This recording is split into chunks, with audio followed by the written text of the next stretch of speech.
Aujourd'hui au Salon du Livre à Palexpo, nous accueillons Anne Bornand, auteure de L'Innocente, entre autres. Anne, qu'est-ce que l'écriture pour vous? L'écriture, c'est devenu un besoin, une thérapie et une nécessité pour continuer à vivre. J'adore écrire et j'écris tous les jours. Vous écrivez depuis combien de temps? Alors, j'écris essentiellement des romans et des livres de témoignages depuis ma retraite. Avant, j'écrivais autre chose. C'était des jugements pénaux parce que j'étais préfète du district de Lausanne et il fallait rédiger des considérants.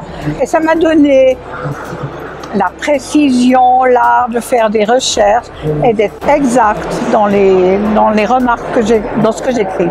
Justement, comment le fait d'avoir été juge a influencé votre façon d'écrire? Alors déjà, les faits. Quand on a été juge et préfète, on a vécu beaucoup d'histoires, beaucoup d'anecdotes. Et notamment pour L'Innocente, c'était un jugement que j'ai eu au tribunal à Lausanne il y a fort longtemps. C'était une histoire d'un père qui avait violé ses 3 filles. Et les 3 filles ont osé le dénoncer. C'était un homme d'un pays du Sud. Les filles ont témoigné à huis clos, et le père nous a dit c'est normal, ça se passe comme ça chez moi. Et ça m'a toujours poursuivi, et c'est pour ça que mon dernier livre, L'Innocente, parle notamment d'un viol. Comment vous arrivez à structurer vos histoires? Je ne suis pas très structurée, je pars pas forcément avec un plan précis que je respecte. L'histoire vient ou elle ne vient pas. Je l'élabore au fur et à mesure et après, je corrige bien sûr. Je fais le plan après. D'accord. Est-ce qu'il y a une vraie nécessité chez vous d'écrire? Oui, parce que un de mes livres, c'est Vivre avec un bipolaire, une expérience douloureuse. Mon mari était bipolaire et j'ai vécu quelque chose de difficile. Et l'écriture a été une renaissance. C'était un acte thérapeutique, le premier livre, et après je suis partie dans les romans, dans les histoires. Et en quoi ça vous a aidé d'écrire? Dire les choses, les écrire, être lu aide beaucoup. Ça aide à accepter? Ça aide à accepter, ça aide à faire résilience. La résilience, c'est l'art de faire avec le passé, de le dépasser. Ouais. Et j'ai réussi à faire résilience. D'accord. Comment est née Angoisse mortifère?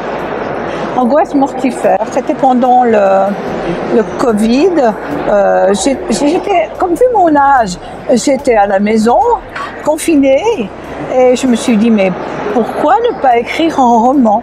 Et c'est un roman qui se passe à Morges, là où j'habite. Et j'y suis allée, j'ai trouvé un écriteur du premier coup. Avez-vous des auteurs de prédilection? J'ai des coups de cœur. Ouais.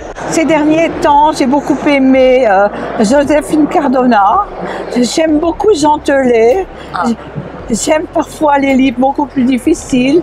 Simone Weil, je lis avec plaisir, par exemple, et avec tristesse. J'ai un choix très éclectique. Et de temps en temps, un bon roman policier, ça détend. Comme quoi, par exemple, vous avez des noms d'auteurs de... Oui, j'aime beaucoup la littérature islandaise. Ah, islandaise. Islandaise, c'est passionnant. Et pourquoi?